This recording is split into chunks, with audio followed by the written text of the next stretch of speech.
Man, what's good, YouTube, man? It's your boy Mondeezy, aka Deezy, whatever you want to call me, man. Today I'm back with another video, and I'm back with another banger, you dig what I'm saying? And today we got something a little different, man. We ain't reacting to no scary videos, we ain't reacting to no music videos, man. Today we gonna be reacting to Killed by Cartel's 15 horrifying murders. You know what I'm saying? Them boys don't play. Like real talk. As a matter of fact, Creeper, where you at? What's cracking, YouTube? It's your boy Creeper, and I got a little message for y'all motherfuckers, man. I just wanna know, why the fuck you ain't hit that subscribe button, bruh? You think we out here playing this shit?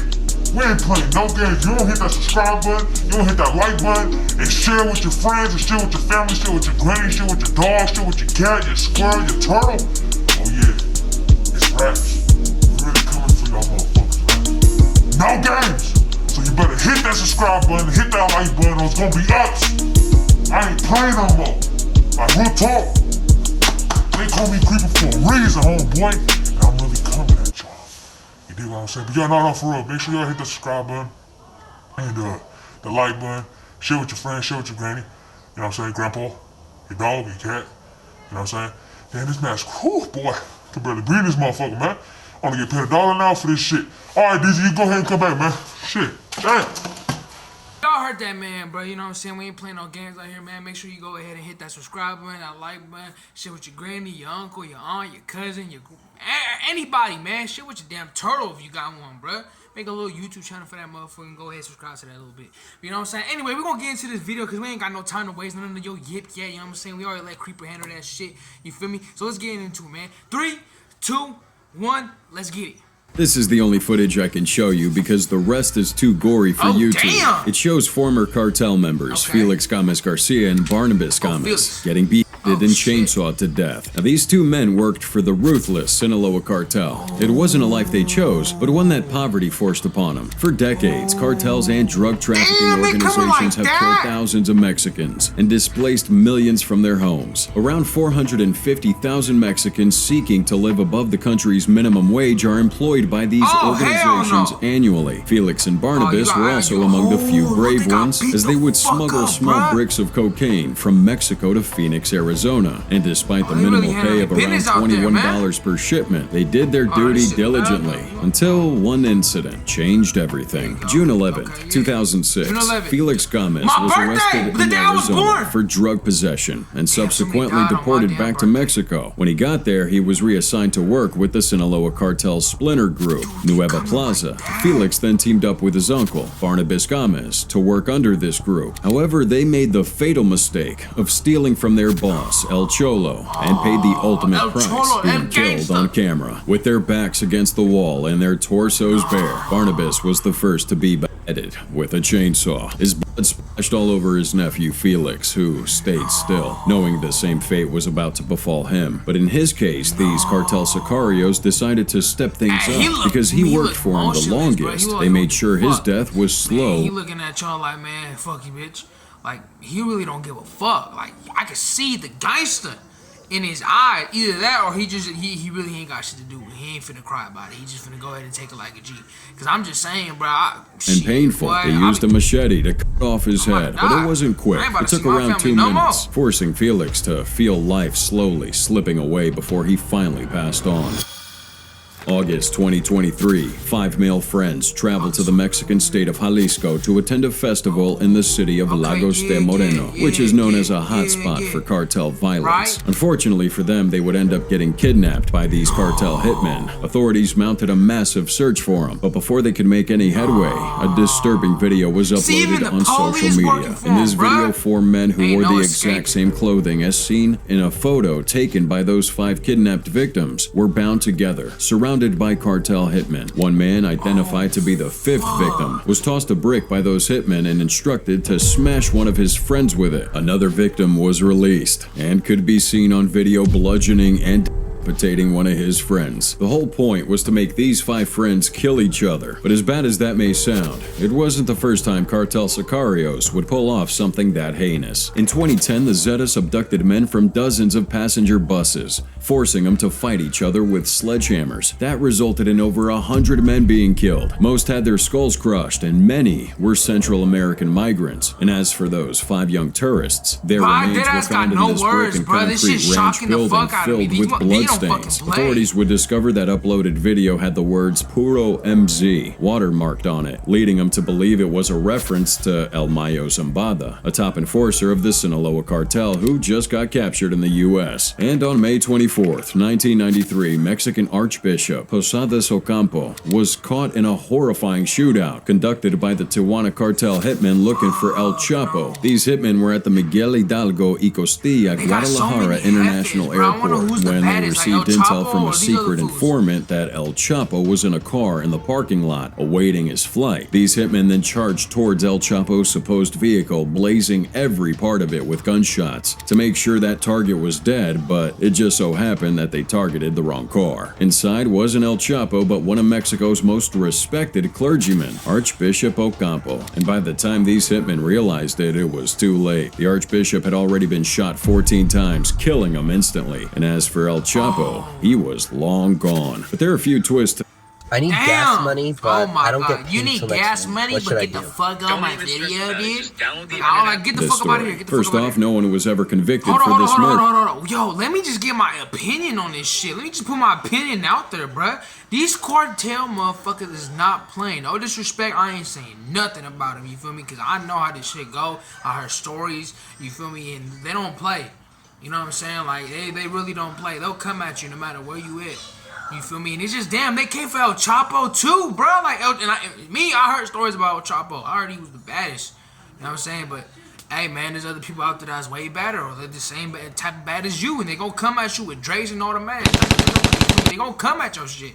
You feel me? That's why anybody that's selling drugs right now, you feel me? Hey, bro, I'm telling you right now, you might be over there getting that cheddar, but, hey, they gonna come at you at any weather. I ain't even gonna lie, man. Though related charges were filed. Secondly, reports say many of the actual killers were from the Logan Heights gang in San Diego, even though the Tijuana cartel ordered the hit. 2 of their hitmen, Francisco Murillo Diaz and Edgar Nicolas Villegas, were identified as the masterminds behind the attack. And even though the murder happened in Mexico, the U.S. charged 9 members of the Logan Heights hit squad, with 3 of them pleading guilty to their involvement and receiving between 18 and 22 years in prison. Back in 2023, a Californian family of 6 got killed by alleged cartel migrants in the U.S. But it wasn't just the brutal loss of life that shocked the nation. It was the horrifying, savage manner in which they were killed that left everyone wondering what must have happened that day. What the fuck? This was clearly not a random act of violence. This family was targeted by cold-blooded killers. Around 3:30 a.m. on the day of the incident, deputies at Tulare County, Goshen, California, responded to calls about a shooting happening just east of Visalia. By the time they got to that location, they found 2 members of this family dead on the streets with gunshot wounds in their heads. They went further and found a 3rd person fatally shot in the doorway, and 3 more victims were also found in the house, including a man who was still alive but later died at the hospital. 3 victims of this massacre were underage, and 2 women would survive the attack by hiding in a nearby trailer. A few days later, 35-year-old Angel Uriarte and 25-year-old Noah Beard were identified as the shooters. They were members of the Norteño gang, a wing of Mexican drug cartels in the U.S., while the targeted family were said to be members of the Sureños gang, a group loosely connected to the Mexican Mafia prison gang. Now, both these gangs have been in a bloody turf war for years, but in the end, the victims were just one more group caught in the relentless cycle of violence that has claimed countless lives. Now, one of the shooters, Uriarte, got injured in the shootout, and after he was hospitalized, law enforcement linked him to the massacre. He was subsequently arrested, with cops finding drugs, multiple assault weapons, and dozens of ammunition stashed in his home. Damn! I heard about this one right here. Oh, this shit wicked though. See, they give him a warning, player. They give him a straight up warning. They told him, like, hey, bro, we gonna come at you with the shits. You perform this song, you feel me? Watch. Hear this shit, This was the iconic moment Chelino Sanchez received a death note during his last performance in Mexico. In fear, he wiped the sweat off his forehead and looked around before he continued singing. And just a couple of hours later, he was killed. In 1975, when Chelino was just 15 years old, his sister was kidnapped and then by several men before she was sent home naked. In turn, Chelino sought revenge by killing one of the men responsible at a party. He became wanted for this murder, leaving him with no other option than to run away from Mexico and start a new life in Los Angeles, California. He would join one of his brothers in dealing small quantities of cocaine. In just a couple of months in business, he was arrested and deported back to Mexico, where he served an 18 months. Hold on. Any brother that's out here, you feel me? Like, if you a brother, are you gonna let that shit ride, bro? No, like, dead ass, you gonna let that shit ride? I ain't saying shit. You feel me? About, boy, nah, bro. Look, let me tell you something. The game right now fucked up, but the game that I know, women is off limits. Women is off limits, man. If somebody coming after the women in your family, you gotta do what you gotta do, man. Real word up. You gotta do what you gotta do and handle business straight up. Jail term. Now, while he was in jail, Chelino started writing narco corrido songs, glorifying the life of drug traffickers. I mean, it was controversial, but at that time, very few artists were doing such, so it made him very famous within the perimeters of his cell. Now, once he got out, he traveled back to LA, where he hired a band and began recording music to play at different venues around the city. So by the mid-1980s, Chelino had become a household name in Mexico and California, but his genre of music was disliked by rivals of the drug lords he glorified in his songs. There had been multiple attempts on his life, and he knew in some way these drug lords were eventually gonna get him. May 15th, 1992. Despite warnings from his family, friends, and even death threats, Chelino went ahead to perform at Salon Bougainvillas in Culiacan, and what seemed like deja vu, a fan pushes their way to the front of the stage to hand Chelino a song request. But from the look on his face, it wasn't a request. It was a message informing him that his performance there would be his last. You can see the fear on his face as he read that note. Regardless, he continues singing, and after the show, he left with two brothers, a cousin, and several young women. On their way home, they were stopped by some Chevrolet Suburbans claiming to be police. One of these men flashes his badge and said to Chelino, "My comandante needs you." Chelino and his brothers tried to offer the men some money, since it wasn't uncommon for Mexican police to accept bribes, but unfortunately they refused their offer. Chelino gave himself up to these men and they drove off with him. 12 hours later, two farmers find a man in a ditch with rope marks around his wrists and 2 shots to the back of the head. Law enforcement was called to the scene, and the dead body was identified as Chelino Sanchez. Now, Chelino's story is just one example of the deadly risks in Mexico's drug world, a danger that also took the life of another key figure. Enrique Kiki Camarena, a dedicated DEA agent, found himself in the crosshairs of Mexico's most powerful drug cartels in the 1980s. Camarena's mission was to dismantle the burgeoning drug trade that saw this unrelenting flow of narcotics into the U.S. And his mission was successful to some degree, but he paid the ultimate price, his life. Kiki's breakthrough came when he uncovered a massive marijuana plantation known as Rancho Bufalo, owned by the notorious Guadalajara cartel, valued at an estimated $8 billion.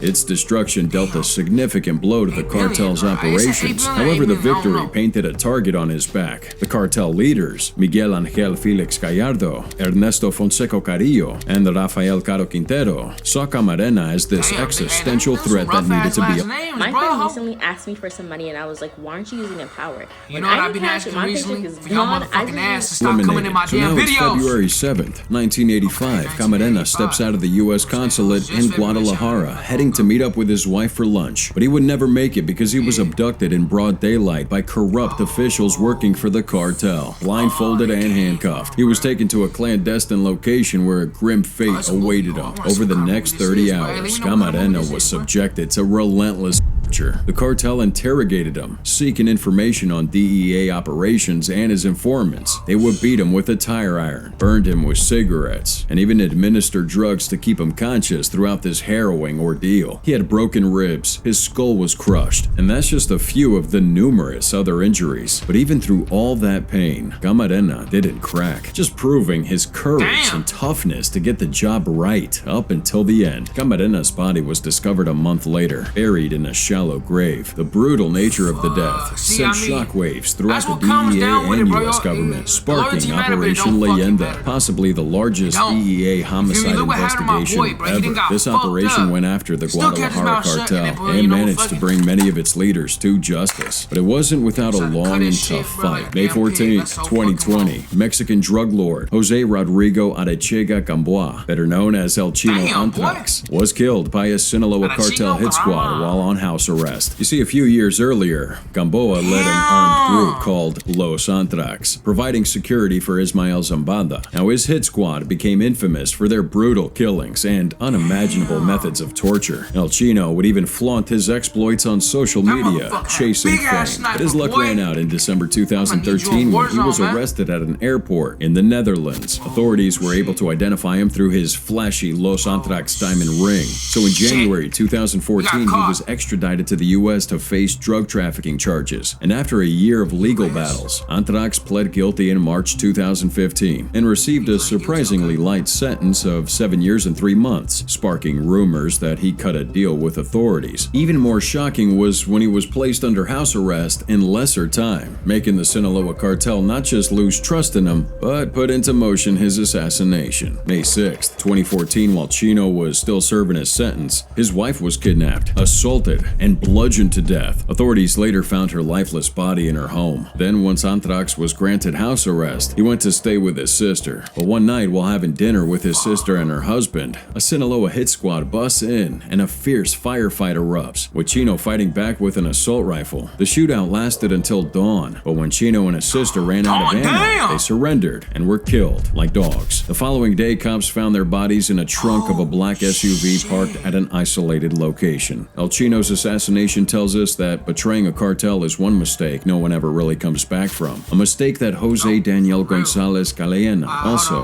paid. Hold on, that's a lot of information. We're gonna leave the video right there. Damn, bro, we had to do a half video. You feel me? We had to do that. Cause like I said, and most of my videos, bro, every time I try to do like a 20-minute video or damn near 30, bro, it stay not getting on my fucking footage.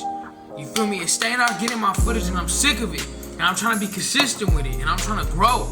You know what I'm saying? I really am, bro. It's just, but I'm trying though. You know what I'm saying? Everybody go through things, and the one person I turn to all the time is the Heavenly Father upstairs, man. Real talk. But look, y'all enjoyed. Hold on. Leave a like. I'm fucking up. Damn. Look. I hope y'all enjoyed the video, man. Leave a like, leave a comment, subscribe to the channel, share with your friends, share with your family, your grandma, your uncle, your aunt, your cousin, your turtle, your dog, your squirrel, your snake, your damn cockroach, bro. You feel me? Share with everybody, man. Welcome everybody to my channel, you feel me? Just, you know what I'm saying? Have them pull up real quick and go ahead and, you feel me, watch my reactions, you know what I'm saying?